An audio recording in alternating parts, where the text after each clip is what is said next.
Hi everyone, welcome back to Total War Therapy, and today we're gonna explore 5 of the best campaign you should play this summer if you're looking for a fresh breeze, warm weather and hot beaches. So don't forget to subscribe if you enjoy my video, and let's begin. Anyway, these are 3 wonderful locations you may do a trip to this year, and if you wanna buy some Warhammer game, you can do it through my link to support this channel. The first campaign I want to suggest you to play this summer is Khalida the High Queen.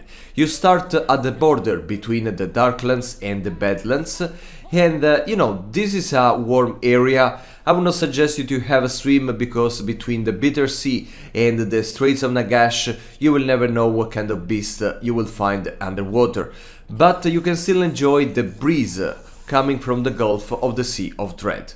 Say that the first task of Khalida is to take care of the vampire counts that occupy her area, and once you do that, you will find in this complex position between Krokgar attacking you from the south with his lizardman and Quickhead Taker trying to invade you and pushing downwards with his Skaven. And you will be even attacked from the Dragon Island at some point if the diplomacy make it possible. It can be Kugat, it can be Gorst that decide to invade you from the coast, and so on. So you may find in the position, especially if you are playing with the high difficulty setting, in the position to defend from 3 sides. What you can do to find someone to help you with that is to cross the mountains of Thorgrim. Thorgrim is not a hostile character, so he will not attack you if you don't do anything that he may have a grudge about, and you can find the alliance of Cetra. Of course, you have to be fast because you can never know what the game will do, if Cetra will dominate his area or he will be annihilated by Manfred, by Bretonia, Scarbrand and so on. Scarbrand can be tricky, but even there he's not supposed to attack you that early in the campaign, so you have a little of time. This is definitely a challenge campaign for the starting location, and probably you will have even more problem with the coming of Nagash and of the eastern colonies with the High Elves, probably in the next DLC. I find it very funny because it's always hard. You don't have time to make conquers yourself because you will be attacked by multiple sides, and you just to decide in which way to push while to protect in the other area. Of course, you can even declare war to Thorgrim and start to Torek and taking his mountain, and then defend that from Scarbrand and so on. It can be a nice area because it's full of resources, but I mean, your decision. You prefer to have money or allies. In the battle, Khalida is something between a support lord and a melee specialist. She can be tanky over the campaign, but I would not rely on her at the beginning of your journey. In her starting army, she has a couple of units that can be very helpful. The catapult, the Screaming Skull catapults that can help you against all the infantry troops of your enemies, and the Ushapti with great bows that we already say in many videos. These are a crazy incredible units and will help you against monsters, characters, and I mean as a melee support too. You will have fun in the battle with Khalida, and I'm really waiting to play her against Neferata because you will hear her saying a lot that she wants the head of Neferata, and probably in one of the next DLC she will finally get it. And yeah, with Tompkins in general, the gameplay, the battle is very enjoyable. So just I don't know if you ever play with them, but if you never did it, this is the chance to do it. Her campaign effects are quite mixed. You will have a +10 of diplomatic relationship with all faction, but believe me, it doesn't matter because they will attack you anyway.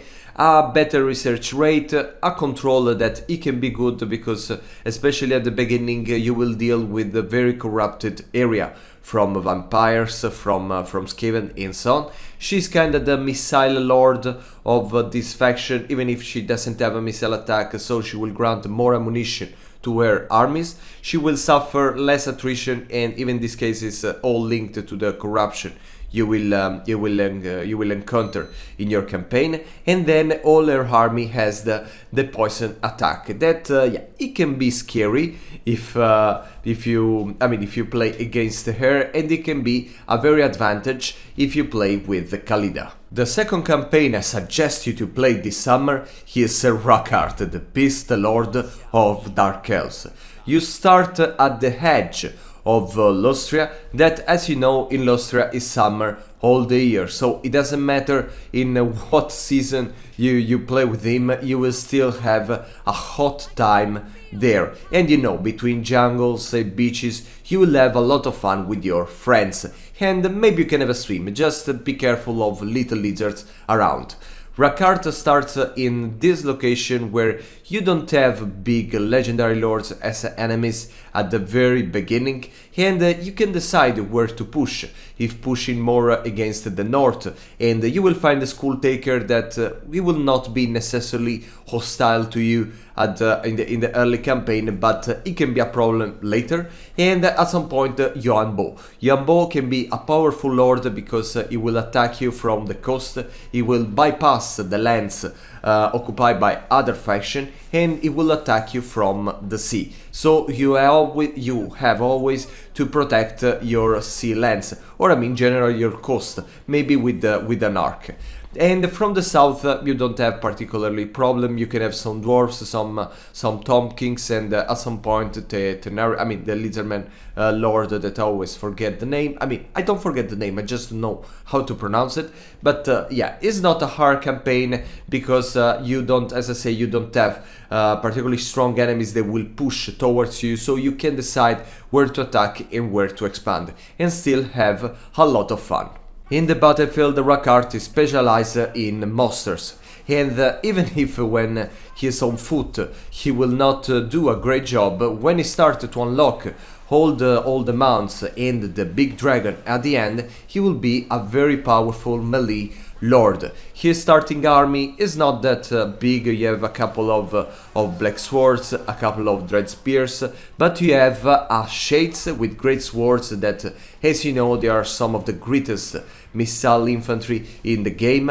A ballista, a reaper bolt throwers that will help you with more defensive lords like Yambo can be, and then the War Hydra. And I mean, monsters overall are not a problem for him because he will have these mechanics to recruit monsters from different faction and parts of the world, because his hunter will travel the world to find the best beast to fit your roster. And yes, so now you have the War Hydra, but believe me, in a couple of turns you can have the more Harpies, a Carnosaur, and yeah, it will depend on which area you will want to focus on finding this beast.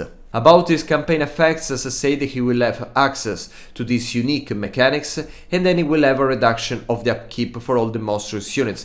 That, believe me, monsters are expensive, and even though you know the Carnosaur that you will recruit in the early campaign, it's a very top tier unit, so it's expensive, and it's very good to have a bonus for to save some money. As a lord, he will have an easy recruitment of all monsters, so you can easily build, an entirely made, an army made entirely of monsters. And yeah, they will have a +8 of melee defense, and he has a couple of ability that boost, guess who, the monsters of your army. And yes, if you want to play a campaign not only Dark Elves, but with the Dark Elves roster and then these monster units from all the other faction, this is the right campaign for you. If you want to dominate the beast and unleash them against your enemies, yeah, this will be a lot of fun, and you will thank me later. The third campaign we're gonna talk about is Alarielle, the Ever Queen of High Elves. Now, the Ultuan is probably the safest area to have a swim. You may find some sea worm, and you have of course to be careful of the great vortex that can swallow you up. But yeah, beside that, it's probably the safest area. You will find very good beaches, and yes, then high elves are very enjoyable. They're kind, so you will have a great time spending your summer here. The Alarielle campaign is quite easy. I mean, you don't have big enemies. You have a Nakari that can attack you, but it will focus more on the east side, trying to attack you, to attack the Yves, Kotik, and so on, and then get to Tyrion. So yeah, don't expect him to attack you in the early campaign, but sooner or later he will do it, of course, and you can really decide where to expand once you free Ultuan or from all the threats. I mean, you really have an island, an entire island for you, and you can decide where to go. You can attack Bretonnia, you can attack the Darklands, you can go to the south and attack the Count Noctilus. So yeah, you can decide. In my case, I even declared war to Tyrion, just to have, you know, more fun, more challenge, and in that case it can be quite complicated, because yeah, you will find more high elves attacking you, rebel against you, and yeah, if you like having hard times, this is the best choice. Or you can just have more relaxing campaigns and yeah, take care of the little enemies in Ultron and then enjoy just the beach. In the battle, Alarielle is a powerful spellcaster. She can use many buffing spells, and she will have access to different units from the Wood Elves roster, and I'm talking about all the tree related units, so the Dryads, the Tree Kin and the Tree Men, that can offer a little more variety to your High Elves gameplay. And in your army you will also have a Sister of Avalon units that, as you know, they are very powerful archers with the magical bows, and yes, you will have a lot of fun with them. The Ultuan lands can be a little repetitive and redundant at the very end, but still, they are very sunny, very with a lot of nature, forest, so if you enjoy this kind of setting, this is a good campaign for you. About the campaign's effects, she will get bonuses when the Ultuan is completely controlled by her elves, and she will receive penalties when the Ultuan is not held only by her elves. So of course you will be penalized in the early campaign, but according to how you plan your moves, you can start to receive the bonuses from the Ultuan. You will have a lesser cost for influence because, I mean, you are the Ever Queen, and you will be able to recruit more handmaidens that, as you know, they are her bodyguards. And then she will leave these bonuses on the regions that she visits. And this can be nice because you will be encouraged to move here around your lands to, you know, to grant these bonuses to the various regions. And then she will give more missile strength to the Sister of Avalon and Handmaidens units. The fourth campaign I want to talk about is Aranessa from Vampire Coast. This campaign has been criticized a lot by the community, but all the several times that I played, I always enjoy a lot. You start between the Istelia and the Tilea, that, I mean, it's a good area, it's not the desert like the Araby, but yeah, the climate is good, it's full of forests, of sands, but I would not suggest you to have a swim, because between Skaven and undead, you know, you can never know what you can find in the water. As the position from a campaign perspective, you will not have particularly big enemies pushing on you, but yeah, Belegar probably is the only big enemy from the beginning to your late campaign. I don't know why. I mean, Belegar has other businesses to deal with. He has to take back Caracate Peak, but yeah, for some reason he will focus his power against you. But except for him, all the other characters will be quite, you know, neutral to you. So you will decide to attack or not to attack. You can decide to expand through the, you know, going to the Empire, following the Gulf. You will find some pirates, and then you can attack different faction, or you can decide even to declare war on Ikit Claw, but be careful of his atomic bombs, because he will not use it for all the gameplay. He will just wait for you to use his bombs.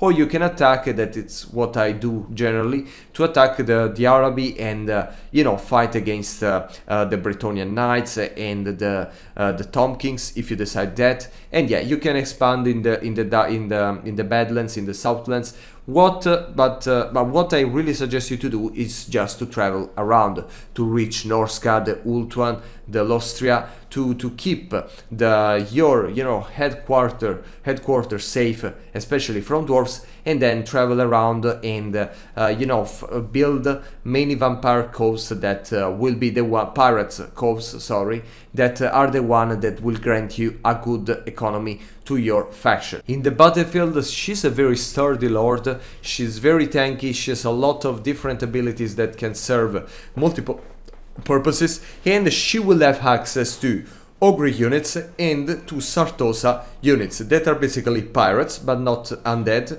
That it's how it's supposed to be, maybe.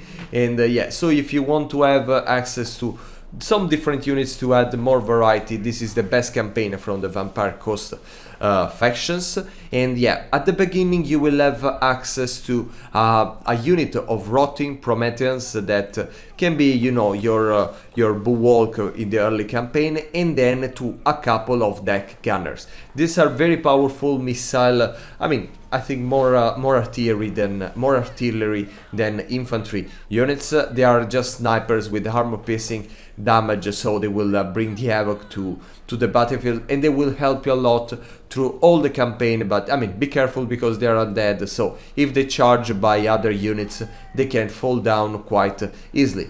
But yes, Vampire Coast for me are a very funny faction to play battles with. So yeah, you will enjoy. They have a very varied roster with many different options, from artillery to monsters to good characters and good spells, or good lords of magic. So yeah, you will definitely have a lot of fun. About her campaign effects, first, you will not have a good relationship with Norska, because by lore she's supposed to attack them multiple times, so this can be a nice way to enjoy your campaigns. You will have more chance of finding the treasure maps, but this is just a mini game from her campaign. And yeah, more income from raiding, from sacking settlements, so this will help your economics. And as a lord, she will have more character leadership area, but yeah, it's not that relevant, and more melee attack and melee strength for the Sartosan units.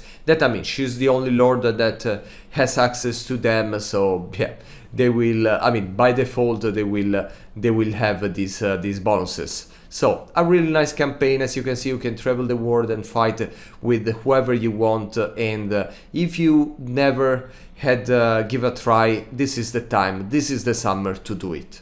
The last campaign is another quite underrated by the community in my opinion, but when I played with this faction, I always had a lot of fun. I'm talking about Markus, the Hunt Marshal of the Empire, that probably to spend a better summer he decided to travel to Lostria, where it's full of jungles and full of beaches. So yeah, he will have a lot of fun. He will spend a great summer. You have just to be careful of what he's hiding inside the forest and the jungles. His starting location is not that hard.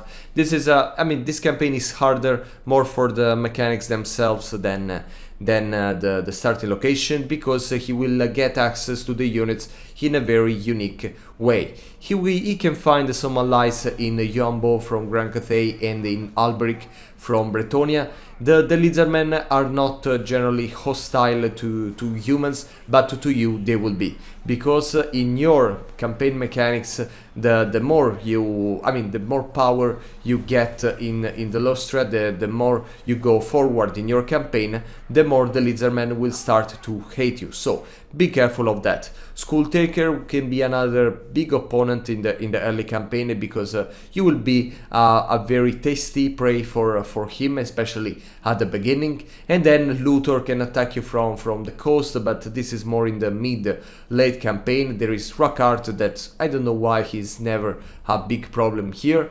You have to decide in which side to be in the war that will probably be between Yombo and Mazzamundi. But yes, if you take care of diplomacy, you will not find some big problems. You will have this mechanics where you're encouraged to explore all the Lostria in all the different directions to unlock these not legendary but unique heroes, and you can build your Fellowship of the Ring with a knight, a elf, a dwarf, and a witch hunter. This is probably one of the aspects that I love more about this campaign. You can have your big team of heroes, and yes, this is very fun, you can believe me. Markus Wolfart is of course a missile lord with a very good quote that say that the world gives monster to populate the lands and a great bow to him to hunt them. So yeah, I really love his lore, and yeah, he will give this missile support to your army. That it's quite big. I mean, as a starting army, you will have access to a lot of archers, to a lot of hunters, and the war wagons that we already have this conversation in one previous video. Some of you say that war wagons are bad, some say that it's good. So if you know how to play correctly, probably it can be a powerful unit in your starting army. About the campaign effects, as I said, he will have access to a very limited roster at the beginning especially, and he will get the reinforcement from the Empire when he became more powerful in the campaign. And of course, the more you move forward in your campaign, the more hostile the local faction will be to you. He will have some diplomatic relationship very bad with Lizardman, and he will get he can have a better recruit rank for the Huntsman generals that are just the generic version of him. Then he will have a reduction of the upkeep for the archers and the huntsmen, so you can fill up, you can do not a doom stack of archers and huntsmen, but yeah, you can focus your main army on that, and you will have some help with the ambush, both if you are defending from an ambush or doing an ambush. And then you will have the attribute Woodsman to all the units of your army, that especially if you have big machines like the Marienburg class, this can be a very helpful attribute. Say that, I hope you enjoyed the video, and let's see very soon.